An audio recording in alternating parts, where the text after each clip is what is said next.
Hi, welcome to eSpares, the appliance repair channel that helps you fix your appliances yourself.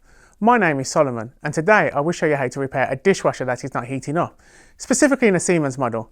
This issue points to a problem with the heating element in the appliance. It can also be accompanied by an E12 error code on a Siemens dishwasher. This error points to a build-up of limescale on the dishwasher heating element, which makes it significantly less effective at heating water. This can typically be solved by running a descaling cycle and using specialised cleaning products. However, in some cases, the heating element might end up too corroded to properly function. This means that you'll have to replace it. In this video, we'll tell you how to descale your appliance, and if that didn't help, we will show you the steps to replace a dishwasher heating element. So let's get started. Before we begin the Siemens dishwasher repair, we need to try and run a descaling program. On your machine, you should see something like machine care or auto cleaning. However, if you don't see that, not to worry. In this instance, we want to make sure the dishwasher is empty before running a hot cycle for half an hour at 60 degrees, and then you're going to go ahead and add the descaling agent. We have a fantastic dishwasher cleaner and descaler available on the eSpares website, so be sure to get yours for your appliance. Run the cycle to completion and finally run a second full program for a rinse and remove any remaining residue. The next thing to check is that the salt level in your dishwasher is set for the correct water hardness. First, you want to go ahead and switch on the machine, like so. And then you want to press and hold the setup button for a minimum of 3 seconds. The display on your dishwasher should have the letter H followed by 2 numbers. To change the water hardness, you want to click the start button.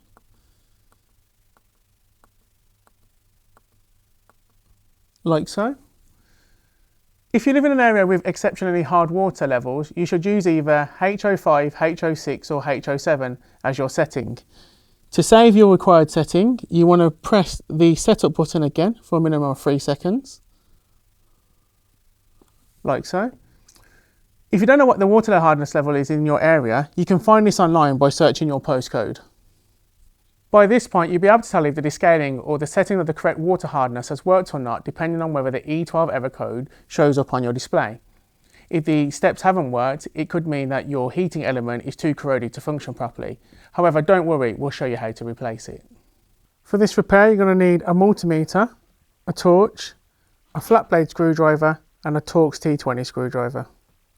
Always remember, safety first. Switch off your appliance from the mains and unplug it before carrying out any work. First thing you want to do is make sure your water is turned off and the water inlet hose is disconnected from the appliance, and then you want to switch off the appliance from the mains and then disconnect that. The first step in the repair process is to take off the kick plate at the bottom of the appliance. You can do this by putting the machine on its back on a flat stable surface. The kick plate is held in place with 2 tabs at the very bottom, which is here and here. And then all we need to do is lift it off like so. And then the kick plate should just come out. At the bottom of your appliance, you'll see this metal plate, which is held into place by 2 Torx T20 screws. We want to go ahead and remove those with your Torx T20 screwdriver. Just be careful that the screws don't fall into the machine.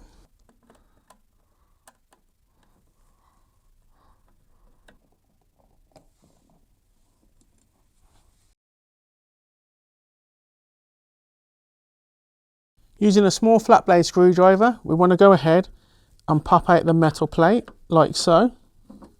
Just be careful here as well. The plate is an awkward shape, so just be careful when lifting it out.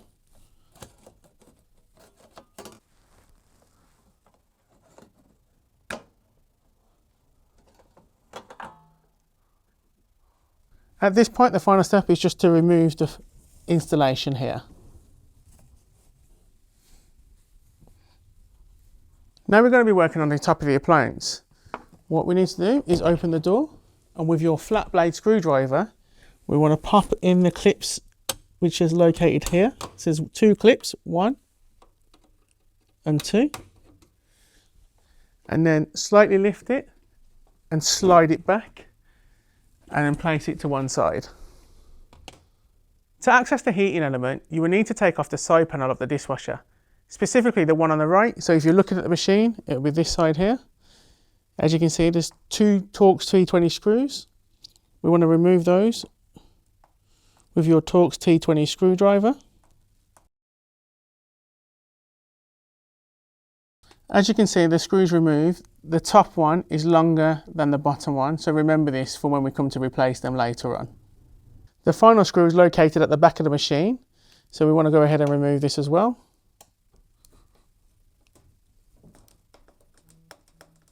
With your flat blade screwdriver, you want to pop it into this side like so. And then with your other hand, you just want to lift while pulling that off. And there you go, you remove the side panel. Now that you've removed the side panel, you can go ahead and remove the insulation. And then we're going to put that to one side. You will now need to remove the PCB. To do this, first remove the mains cable leading into the PCB at the back of the dishwasher. It can be quite stiff, so don't worry about using a little force just to get that unplugged, like so. Then with a small flat blade screwdriver, pushing the two tabs on the PCB box, just so we can get them off the clips, like so. Now with your Torx T20 screwdriver, we want to remove the screw located at the bottom of the machine. With your flat blade screwdriver, you want to insert it between the base and the chassis, like so, and then slightly lift it. And with the other hand, we're just going to use that to remove the PCB.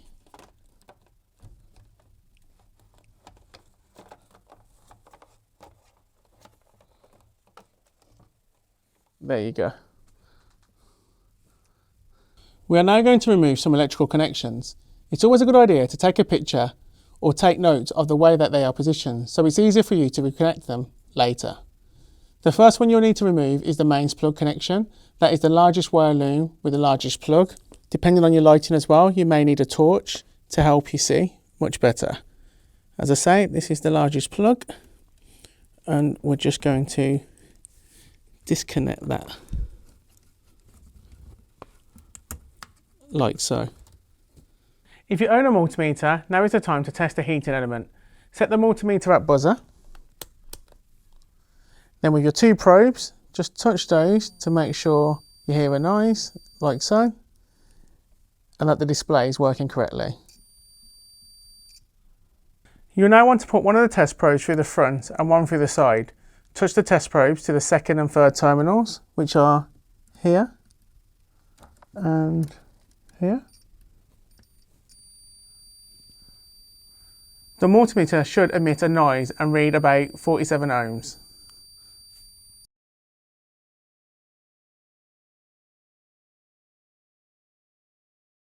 On this particular Siemens model, the heating element comes together with the circulation motor. Now you can remove the two other electrical connections. The first one we're going to remove is on the sump. To remove this connection, as you can see here, this little black tab clip, we're going to push that out and then pull it out like so.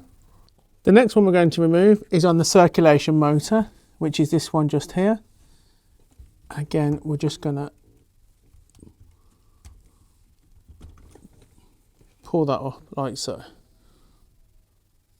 The next electrical connection we're going to remove is this one here, which is attached to the circulation motor. Here, we're just going to gently pull that up and it should remove easily. There's actually a third electrical connection which we also need to remove from the circulation motor. To remove it, you can see there's a black tab just here underneath. And we want to clip that down and then pull out the connection.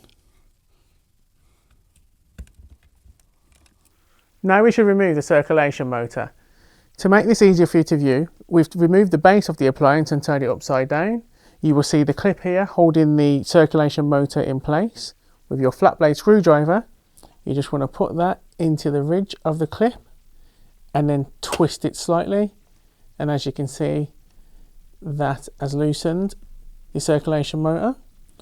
To remove the circulation motor, we're just going to unclip the rubber mount here, like so. And then we are just going to twist the motor. And there you have it. Be careful here, as a little water could leak out.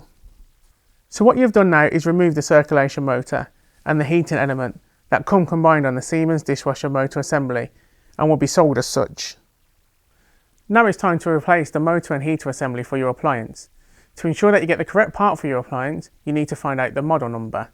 If you don't know where to find this, check out our video here for help. Now grab your new motor and heater assembly. Sometimes it will be sold with a circulation hose clip already on it, but this is not always the case. If your motor doesn't have a clip, you should acquire a Jubilee clip so that you can secure it on the sump hose.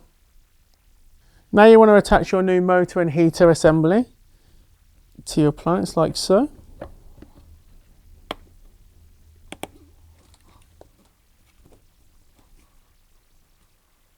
We then want to reattach the rubber mount.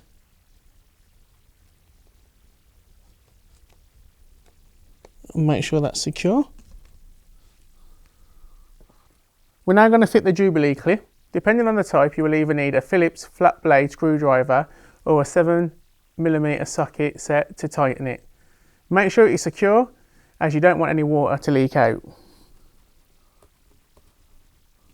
We're now going to reattach the electrical connections. For this specific one, you will see that although they look the same, this has 3 location tabs and this one has 1 there and 2 there. So we're going to use the one with the 3 location tabs.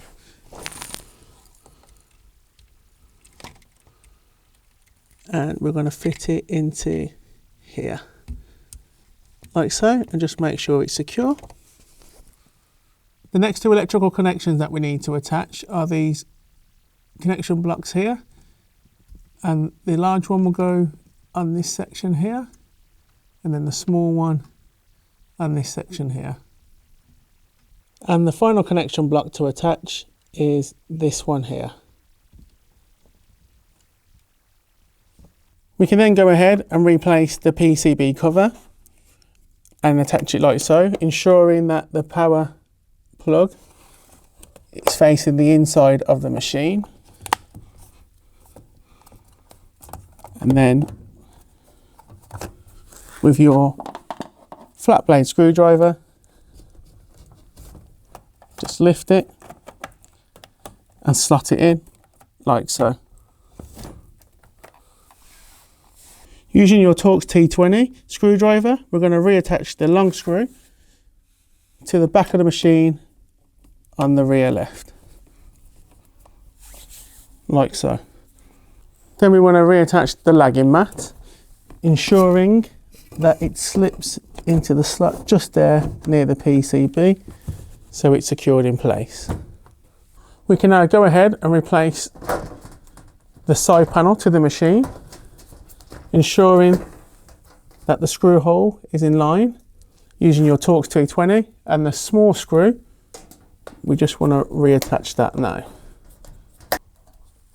like so.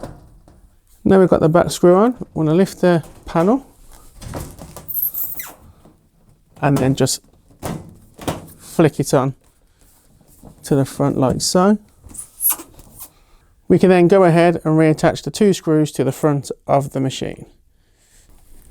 Just make sure that the plastic is moved out the way,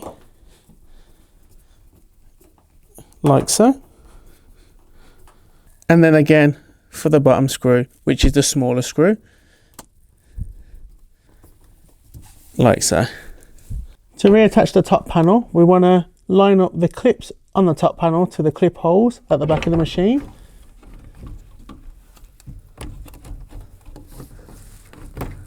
Like so. With the top panel in place, we want to gently just push down and you should hear a click. And as you can see, that is secured. And then lift the front door. We can now go ahead and reconnect the main power cord to the machine. And this will only go in one way. And as you can see, the cord will go towards the inside. And there you have it. That's how you resolve the E12 error code on your Siemens dishwasher. Hopefully your appliance is working okay now. To be in the know, why not check out our playlist below to learn more about other Siemens dishwasher error codes. If this video has helped you and you'd like to see more repair tutorials and advice, then why not subscribe to our channel. Thanks for watching.